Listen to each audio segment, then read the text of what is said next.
റെയ്ഡുകളും അറസ്റ്റുകളും മാത്രം നടത്തി ഈ പ്രശ്നം അവസാനിപ്പിക്കാൻ കഴിയുമെന്ന് ഞാൻ വിശ്വസിക്കുന്നില്ല. 1 ഗ്രാം ആയാലും 10 ഗ്രാം ആയാലും കിലോ കണക്കിനായാലും ലഹരി വസ്തുക്കൾ കൈവശം വയ്ക്കുകയോ വിൽക്കുകയോ സമൂഹത്തിലേക്ക് എത്തിക്കുകയോ ചെയ്യുന്നവർക്കെതിരെ ശക്തമായ നടപടികൾ ഉറപ്പാക്കേണ്ട സമയമാണ് ഇപ്പോൾ.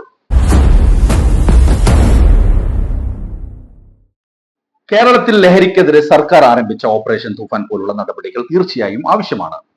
സംസ്ഥാനത്തിന്റെ വിവിധ ഭാഗങ്ങളിൽ നടക്കുന്ന പരിശോധനകളും റെയ്ഡുകളും അറസ്റ്റുകളും ലഹരി മാഫിയകൾക്ക് ഒരു ശക്തമായ മുന്നറിയിപ്പ് നൽകുന്നുണ്ട്. ഈ നടപടികളെ ഞാൻ വ്യക്തിപരമായി സ്വാഗതം ചെയ്യുന്നു. പക്ഷെ എന്റെ അഭിപ്രായത്തിൽ ഇതുകൊണ്ട് മാത്രം ഈ പ്രശ്നത്തിന് സ്ഥിരമായ ഒരു പരിഹാരം ഉണ്ടാകും എന്ന് തോന്നുന്നില്ല. കാരണം ഇന്ന് പിടിയിലാകുന്ന പലരും ദിവസങ്ങൾക്കോ ആഴ്ചകൾക്കോ ശേഷം വീണ്ടും പുറത്തിറങ്ങുന്ന കാഴ്ച നമ്മളിൽ പലരും കാണുന്നുണ്ട്.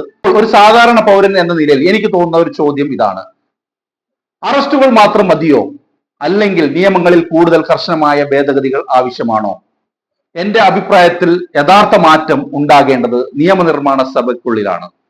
ലഹരി കേസുകളിൽ, പ്രത്യേകിച്ച് ലഹരി വസ്തുക്കളുടെ വിൽപ്പനയിലും വിതരണ ശൃംഖലയിലും ഉൾപ്പെടുന്നവർക്കെതിരെ കൂടുതൽ ശക്തമായ ശിക്ഷ ഉറപ്പാക്കേണ്ട നിയമ ഭേദഗതികൾ കൊണ്ടുവരേണ്ട സമയമാണ് ഇപ്പോൾ.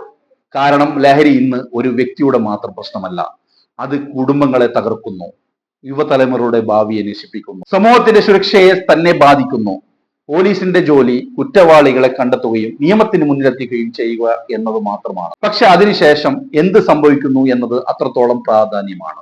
കുറ്റം തെളിയിക്കുന്നതിലും ശിക്ഷ ഉറപ്പാക്കുന്നതിലും കൂടുതൽ കാര്യക്ഷമത ഉണ്ടാകേണ്ടതുണ്ട്. വീണ്ടും വീണ്ടും അതേ കുറ്റകൃത്യങ്ങൾ ഏർപ്പെടുന്ന സാഹചര്യം ഇല്ലാതാക്കാൻ നിയമവ്യവസ്ഥയെ കൂടുതൽ ശക്തമാക്കേണ്ടതുണ്ട്. അവസാനമായി എനിക്ക് പറയാനുള്ളത് ഇത്രമാത്രം: ഓപ്പറേഷൻ തൂഫാൻ പോലുള്ള നടപടികൾ ആവശ്യമാണ്. അതിനെ ഞാൻ പൂർണ്ണമായും പിന്തുണക്കുന്നു. പക്ഷേ റെയ്ഡുകളും അറസ്റ്റുകളും മാത്രം നടത്തി ഈ പ്രശ്നം അവസാനിപ്പിക്കാൻ കഴിയുമെന്ന് ഞാൻ വിശ്വസിക്കുന്നില്ല. 1 ഗ്രാം ആയാലും 10 ഗ്രാം ആയാലും കിലോ കണക്കിനായാലും ലഹരി വസ്തുക്കൾ കൈവശം വയ്ക്കുകയോ വിൽക്കുകയോ സമൂഹത്തിലേക്ക് എത്തിക്കുകയോ ചെയ്യുന്നവർക്കെതിരെ ശക്തമായ നടപടികൾ ഉറപ്പാക്കേണ്ട സമയമാണ് ഇപ്പോൾ. ഇവിടെ മാറ്റം വരേണ്ടത് റോഡുകളിൽ മാത്രമല്ല, നിയമനിർമ്മാണ സഭയ്ക്കുള്ളിലുമാണ്. ലഹരി കേസുകളിൽ കൂടുതൽ കർശനമായ ശിക്ഷയും വേഗത്തിലുള്ള വിചാരണയും കുറ്റക്കാരെ രക്ഷപ്പെടാൻ അനുവദിക്കാത്ത ശക്തമായ നിയമവ്യവസ്ഥയും ഉണ്ടാകണം. കാരണം ഇന്ന് പിടിക്കപ്പെടുന്ന പലരും നാളെ വീണ്ടും സമൂഹത്തിൽ ഇറങ്ങുന്ന സാഹചര്യം തുടരുകയാണെങ്കിൽ അത് മറ്റുള്ളവർക്ക് തെറ്റായ സന്ദേശമാണ് നൽകുന്നത്. ലഹരിക്കെതിരായ പോരാട്ടം വിജയിക്കണമെങ്കിൽ ഭയം ഉണ്ടാകേണ്ടത് പോലീസിന്റെ പരിശോധനകളിൽ മാത്രമല്ല, നിയമത്തിന്റെ കർശനമായ ഇടപെടലും ഉറപ്പാക്കേണ്ടതുണ്ട്.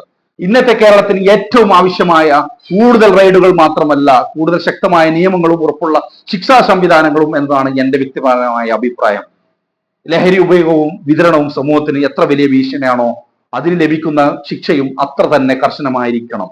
അപ്പോഴേ ഇത്തരം കുറ്റകൃത്യങ്ങൾ ഏർപ്പെടാൻ പലരും രണ്ടാമതൊന്ന് ചിന്തിക്കുകയുള്ളൂ.